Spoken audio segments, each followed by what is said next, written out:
all started with what should have been a simple purchase. My husband, let's call him David, and I were in what looked like an enviable financial position. Both 33, we were high earners in our respective fields, tech for me and finance for him, each pulling in around $200,000 a year. We lived in a comfortable, fully paid-off home in a quiet suburb, a house I had inherited from my grandmother, a place filled with memories and, as it turned out, its own set of complications. We were meticulous with our money, saving a significant portion of our income, and we had a system. After all the bills and joint savings were taken care of, we each received a $1,500 monthly fun money stipend to spend with no questions asked. David's passion was golf, a hobby that, with its country club fees and premium equipment, reliably drained his account every month. I've always been more frugal. My joys came from long-distance running through the local park and the quiet, methodical science of baking sourdough. My fun money accumulated, a growing digital nest egg. Recently, I'd felt a pull back to a childhood love, PC gaming. After months of saving, and with more than enough in my personal account, I invested $5,000 in a powerful gaming rig, a racing simulator-ready desk, and a chair that felt like a throne. I was ecstatic, setting it all up in my home office. David's reaction was not what I expected. He didn't see a well-researched purchase within our agreed-upon rules. He saw a betrayal. He coined a term I'd never heard before, financial infidelity. He argued that such a large unilateral purchase, even with my own allocated funds, broke the spirit of our trust. I was left reeling, defending a decision I thought was completely above board. If you're finding this tale of hidden motives and shifting realities intriguing, you're not going to want to miss what comes next. Make sure to hit that subscribe button to follow along with every twist and turn. The following week, the goalposts moved.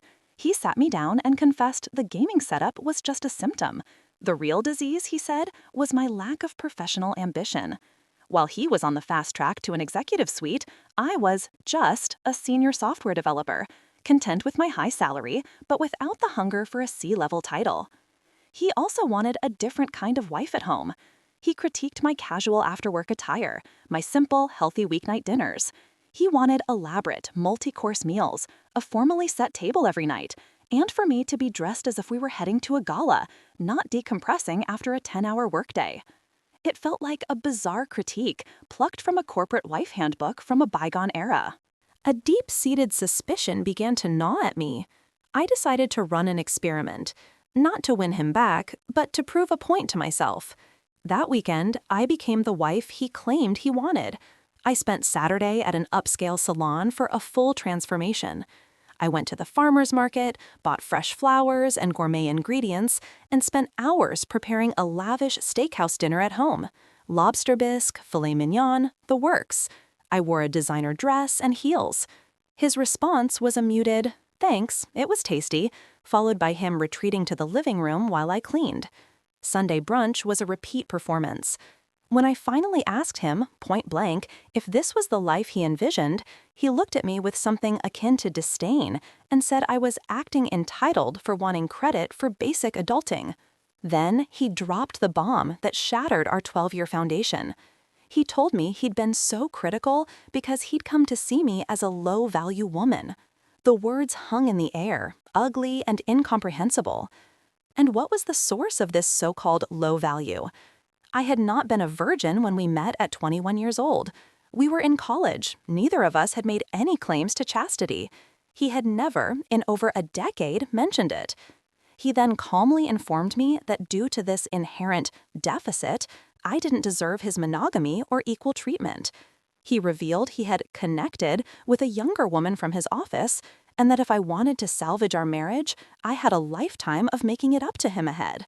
The audacity was breathtaking. I looked at this man I thought I knew and saw a stranger. I told him it sounded like there was nothing left to save and to leave. He smirked and said he'd be happy to go to his girlfriend's apartment. The pieces of the last few months snapped into a horrifyingly clear picture. The financial accusation, the career and domestic critiques, they weren't genuine issues. They were a carefully constructed campaign to devalue me, to make me the villain in a story where he was the long-suffering hero, all to justify the affair he was already having. I often look back and wonder if there was a single sign I missed. What do you think? Would you have seen the red flags earlier, or does this kind of deception blindside everyone?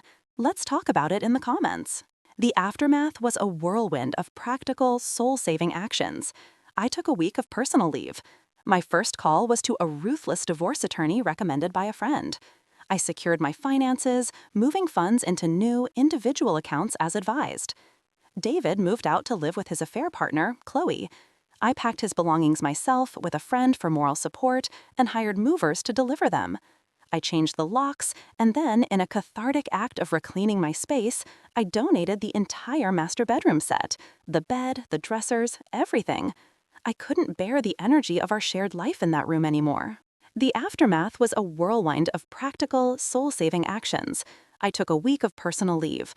My first call was to a ruthless divorce attorney recommended by a friend. I secured my finances, moving funds into new, individual accounts as advised. David moved out to live with his affair partner, Chloe. I packed his belongings myself with a friend for moral support and hired movers to deliver them.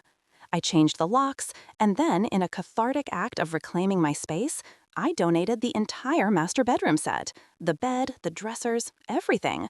I couldn't bear the energy of our shared life in that room anymore. The aftermath was a whirlwind of practical, soul-saving actions. I took a week of personal leave. My first call was to a ruthless divorce attorney recommended by a friend. I secured my finances, moving funds into new, individual accounts as advised. David moved out to live with his affair partner, Chloe. I packed his belongings myself with a friend for moral support and hired movers to deliver them. I changed the locks, and then, in a cathartic act of reclaiming my space, I donated the entire master bedroom set, the bed, the dressers, everything. I couldn't bear the energy of our shared life in that room anymore. Through the grapevine, I learned Chloe was already well into her pregnancy, a fact that stretched the timeline of his betrayal back much further than he'd admitted. We lived in a state that permits mutual consent divorces, and with a baby on the way, David was as motivated as I was to settle quickly. The negotiation was tense. I held firm on keeping my grandmother's house and my retirement accounts, but I had to concede a larger portion of our liquid cash assets to secure the deal. It was a pragmatic decision. My peace of mind and my home were worth more than any amount of money. Then, out of the blue, Chloe contacted me. She wanted to meet. Against my better judgment, I agreed, my curiosity about the woman at the center of this storm overriding my caution. Over coffee, she was polite but firm, asking when I planned to vacate David's house so they could prepare for the baby. I was floored. As we talked, the elaborate tapestry of lies David had woven for her unraveled. He had told her I was a high school dropout, a recovering drug addict he'd mercifully saved years ago. He claimed we'd been living as estranged roommates since before the pandemic, that he owned the house but was charitably allowing me to stay. Most shockingly, he told her he'd had a vasectomy, making her pregnancy a miracle. I sat there, stunned, then methodically debunked his fantasy. I showed her photos of the house from my childhood, my university diplomas, and even benign but time-stamped text exchanges between David and me from just weeks before his confession, planning a weekend trip together. She was visibly shaken. A few days later, she called me. She believed me, she said. But then she explained that David had spun a new, even more twisted narrative. He confessed to the lies, but claimed he'd told them to protect her. He said their connection was so profound and inevitable that he didn't want to burden her with the guilt of an affair with a happily married man. By painting me as a broken, dependent addict, he could bear the moral weight alone, casting himself as her self-sacrificing hero. Tragically, she forgave him. Faced with an imminent birth and a life built on quicksand, she chose the comforting lie. My divorce was finalized a few weeks ago. The final decree was a weight lifted. I've since been offered a major promotion at work, a leadership role on a high-profile project with a significant raise. To fill the quiet spaces in my home, I invited 2 close friends to move in, and we've created a warm, vibrant household full of laughter and support. I'm deep in therapy, unpacking the layers of manipulation, And while I'm not ready to date, I feel a sense of exciting, open-ended possibility for the first time in years. As for David and Chloe, they are now parents, bound together by a child and a foundation of breathtaking deception. Their story is theirs to write now, mine is finally my own. All events, characters, and entities depicted in this narrative are entirely fictional and created for illustrative and entertainment purposes. Any resemblance to actual persons, living or dead, or to real-life events is purely coincidental.